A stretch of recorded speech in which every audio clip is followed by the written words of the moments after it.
ഹിന്ദു പോലെ ഒരു ദേശീയ പത്രത്തിന് ചോദിച്ചു വാങ്ങിയ ഇന്റർവ്യൂ കൊടുക്കുന്നു. ആ ഇന്റർവ്യൂവിന്റെ കണ്ടന്റ് മലപ്പുറം ജില്ലയിൽ നടക്കുന്ന കുറ്റകൃത്യങ്ങളാവുന്നു. ഒരു ജില്ലയെ അപരവൽക്കരിക്കുന്നു. ചിലരൊക്കെ ഉണ്ടല്ലോ, മുഖ്യമന്ത്രി എന്ന് പറഞ്ഞിട്ട് ഇയാൾ എങ്ങനെ സോപ്പിട്ട വർത്താനം? അയാൾ അതിന് അർഹനാണോ? ആരാ മുഖ്യമന്ത്രി? ഇതാ നിങ്ങളുടെ ഈ ബാലുശ്ശേരി മണ്ഡലത്തിൽ ജയിച്ചു വരുന്ന MLA. ഞാൻ 10 കൊല്ലം MLA ആയ ആളാണ്. നിങ്ങൾ പലരും പഞ്ചായത്ത് മെമ്പർമാരും പഞ്ചായത്തും ബ്ലോക്കിലൊക്കെ ജയിച്ചവരാണ്, ജില്ലയിൽ ജയിച്ച ആളുകളാണ്. എങ്ങനെ ഒരാൾ ജയിക്കുമ്പോൾ രാഷ്ട്രീയം ഉണ്ടാവും, മത്സരിക്കുമ്പോൾ രാഷ്ട്രീയം ഉണ്ടാവും. ജയിച്ചു കഴിഞ്ഞ് സത്യപ്രതിജ്ഞ കഴിഞ്ഞാൽ ഈ നാട്ടിലെ എല്ലാവരുടെയും MLA ആണ്, എല്ലാവരുടെയും MP ആണ്. അങ്ങനെ ആവണം. അതാണ് ജനാധിപത്യം. എന്നാൽ കേരളത്തിന്റെ മുഖ്യമന്ത്രി അതിന്റെ തരിമ്പ് മര്യാദ തന്റെ മുഖ്യമന്ത്രി പദത്തോട് കാണിച്ചിരുന്നെങ്കിൽ ഈ മനുഷ്യൻ ഒരു ജില്ലയെ അപരവൽക്കരിക്കാൻ കൂട്ടുനിൽക്കുമായിരുന്നോ? ഇയാളെ മുഖ്യമന്ത്രി എന്ന് വിളിക്കുന്നത് പോലും അനർഹമായ ഒരു ആനുകൂല്യമാണ്. പിണറായി എന്നല്ലാതെ അയാളെ വിളിക്കേണ്ട കാര്യമില്ല. ചിലരൊക്കെ അതിനെ മയപ്പെടുത്തുകയാണ്. മുഖ്യമന്ത്രി എന്ന് പറഞ്ഞു. ഇയാൾ മുഖ്യമന്ത്രിയാവാൻ യോഗ്യനല്ല. ഒരു പക്ഷെ സാങ്കേതികമായി ആയിരിക്കാം. അങ്ങനെ ഒരാൾ ഇവിടെ കണക്കുണ്ടാക്കി എന്നിട്ട് ഇന്റർവ്യൂ കൊടുത്ത് ഞാൻ ചോദിക്കട്ടെ, നിങ്ങൾ സ്വർണത്തിന്റെ കണക്കൊക്കെ പറഞ്ഞല്ലോ. 5 കൊല്ലം കൊണ്ട് ഇവിടെ 150 കിലോ 250 കിലോ സ്വർണം കൊണ്ടുവന്നതാണ്, 150 കിലോ സ്വർണം കൊണ്ടുവന്ന കണക്ക്. എന്നാൽ കേരളത്തിന്റെ മുഖ്യമന്ത്രി പിണറായി വിജയനോട് ചോദിക്കട്ടെ, ഞാൻ 2019-20 മാത്രം ശിവശങ്കരൻ, സ്വപ്ന സുരേഷ് 2 പേർ കേരളത്തിൽ കൊണ്ടുവന്ന സ്വർണത്തിന്റെ തൂക്കം 138 കിലോയാണ്. എന്തേ പിണറായി നിങ്ങളുടെ ഇന്റർവ്യൂവിൽ അത് വരാത്തത്? നിങ്ങളുടെ വലം കൈയും ഇടം കൈയുമല്ലേ ഈ പറയുന്ന ശിവശങ്കരൻ? എന്തേ അത് വരാത്തത്? ഞാൻ മുഖ്യമന്ത്രിയോട് ചോദിക്കട്ടെ, ഹവാലയുടെ കണക്ക് പറഞ്ഞല്ലോ നിങ്ങൾ. കൊടകര ഹവാല എവിടെ പോയി? എന്തേ കൊടകര ഹവാലയെ കുറിച്ച് ഹിന്ദുവിലെ ഇന്റർവ്യൂവിൽ നിങ്ങൾ കൊടുക്കാത്തത്? BJPയുടെ നേതാക്കന്മാരാണ് ആ ഹവാല കോടിക്കണക്കിന് 100 കണക്കിന് കോടിയുടെ ഹവാലയുടെ ആളുകൾ എന്നതുകൊണ്ടാണോ കൊടകര ഹവാല നിങ്ങൾ പറയാത്തത്? അതാണോ? എന്നാൽ ഞാൻ നിങ്ങളോട് പുതിയ ഫത്വ ആവശ്യപ്പെട്ട ജലീലടക്കമുള്ളവരോട് ഞാൻ പറയട്ടെ, ഇന്ത്യയിലെ DRIയുടെ ഒരു സ്റ്റാറ്റിസ്റ്റിക്സ് ഉണ്ട്. അത് ഒതന്റിക് ആണ്, ഒഫീഷ്യലാണ്. നരേന്ദ്രമോദി ഭരിക്കുന്ന കേന്ദ്രത്തിന്റെ കണക്കാണത്. എന്താ കണക്കെന്നറിയോ? ഇന്ത്യ രാജ്യത്ത് അനധികൃതമായി വരുന്ന സ്വർണത്തിന്റെ 52% കരമാർഗം വരുന്നതാണ്. ഇതാരുടെ കണക്കാ? ഷാജി വരുന്ന കണക്കല്ല. ഞാൻ ഇതൊക്കെ ഈ പ്രസംഗങ്ങളൊക്കെ എല്ലാവരും കേൾക്കുന്നതാണ്, റെക്കോർഡാണ്, ആധികാരികമായിട്ടാണ് പറയണത്. എന്താ പറയണത്? 52% കരമാർഗം വരുന്നതാണ്. എന്നാൽ 25% എയർ വഴി വരുന്നത്. രണ്ടാമത്തെ DRIയുടെ കണക്കെന്താ അറിയങ്ങള്? കേരളത്തിൽ സ്വർണത്തിന്റെ കേസ് കുറയുന്നു, സ്വർണം കൊണ്ടുവരുന്നതിന്റെ കേസ് റേറ്റ് കുറയുന്നു. എന്ന് വെച്ചാൽ 2023 1300 കേസുകൾ 2022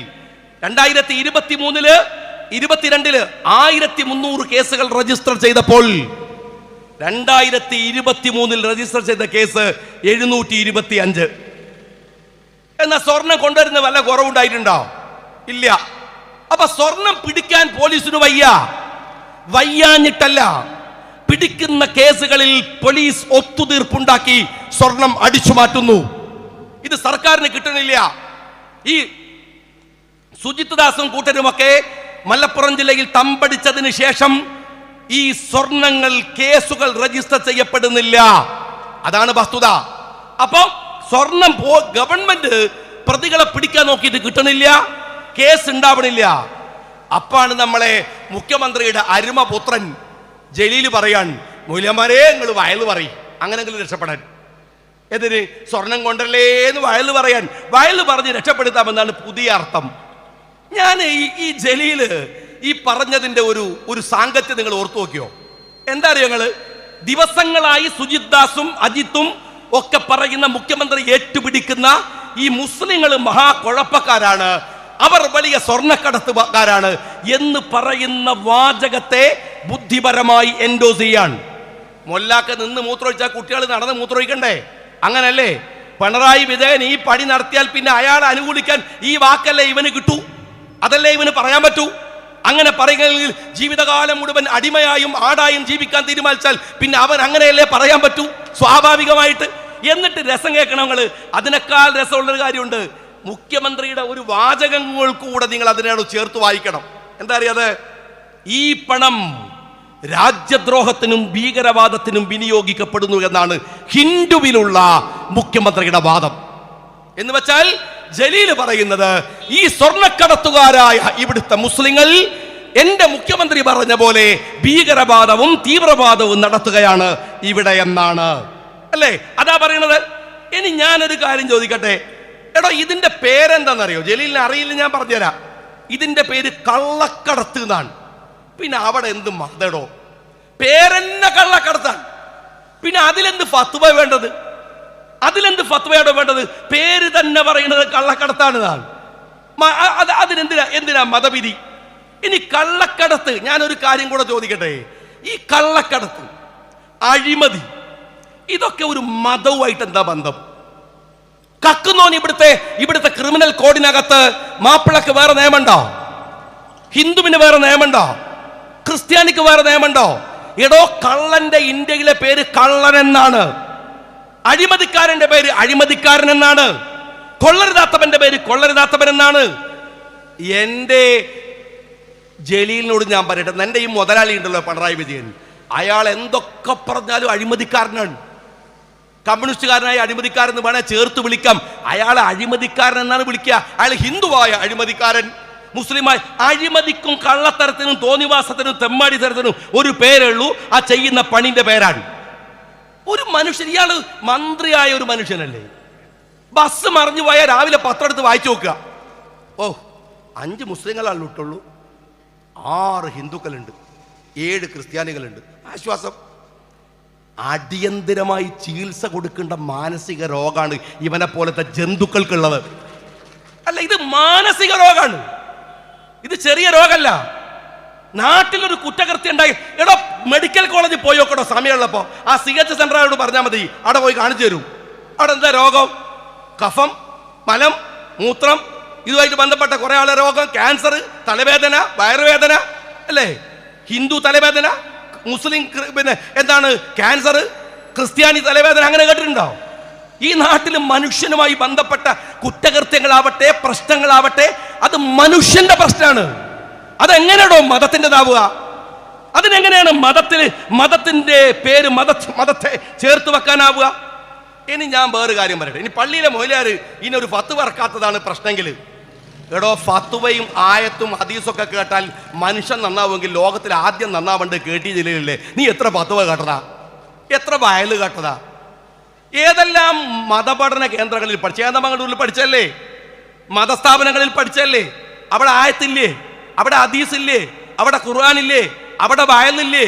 എന്നിട്ട് ഒരു പൊടി പോലും നന്നാവാത്ത നീയൊക്കെ ആരോടാണോ ഈ ഫത്വ ചോദിക്കണത്? ആരോടാ ഫത്വ ചോദിക്കണത്? ഇങ്ങനെ പറഞ്ഞ് കേട്ടിട്ട് നന്നാവും താങ്കൾ വിചാരിക്കണത്?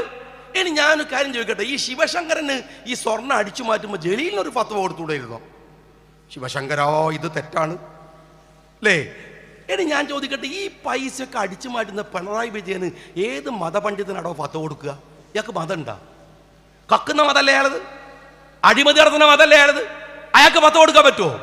എന്ത് പൊട്ടത്തരാണോ ഈ പറയണത്?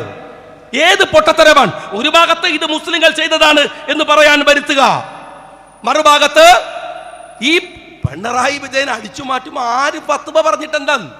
എന്നിട്ട് ചോദിക്കാൻ മറ്റേ ആൾ സ്വർണം കൊണ്ടുവന്നില്ലേ? എടോ, ആര് കൊണ്ടുവന്നാൽ എന്ത്? ഞാൻ ചോദിക്കട്ടെ, ഞാൻ ഇവിടെ സംസാരിക്കുകയാണ്, എന്റെ സഹോദരൻ കൊണ്ടുവന്നാൽ അതെങ്ങനെ ഞാനായതുകൊണ്ട് അത് ലഘൂകരിക്കപ്പെടുമോ? ഇല്ലല്ലോ. കുറ്റകൃത്യല്ലേ? ഏത് പദവിയിലിരുന്നാൽ എന്താണ്? ആ കുറ്റകൃത്യത്തെ മതത്തോട് ചേർത്ത് വായിക്കുകയാണ് നിങ്ങൾ ചെയ്യുന്നത്. അങ്ങനെ ചെയ്യുന്നത് എത്രമാത്രം വലിയ ക്രിമിനലിസമാണ്. അത് മാത്രമല്ല, മുസ്ലിങ്ങൾ ഇതൊക്കെ ചെയ്യുന്ന മഹാ അപകടകാരികൾ എന്ന് വരുത്തി തീർക്കാൻ അതിനകത്ത് നിന്ന് ഈ ചാരണക്കൂടെ കൂട്ടുക. എന്തൊരു അനുഭവമാണ്, എന്തൊരു രീതിയാണ്. ഇനി നിങ്ങൾ സംഭവിക്കാൻ പോകുന്ന കാര്യം കേൾക്കോ. നാളെയും മറ്റന്നാളൊക്കെ നിയമസഭ നടക്കുകയാണ്. എന്താ ഉണ്ടാവുക? പ്രക്ഷോഭം ഉണ്ടാവും.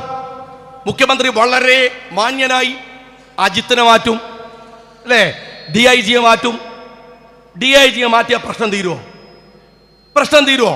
അങ്ങനെയാണെങ്കിൽ ശിവശങ്കരനെ മാറ്റിയ പ്രശ്നം തീരേണ്ടതല്ലേ? ശിവശങ്കരനെ മാറ്റിയ പ്രശ്നം തീരേണ്ടതല്ലേ?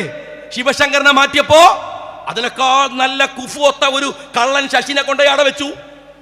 ഇനി ശശിനെ മാറ്റിയാലോ നിങ്ങൾ അതിനേക്കാൾ വലിയ കള്ളനെ കൊണ്ടുപോയി വെക്കും.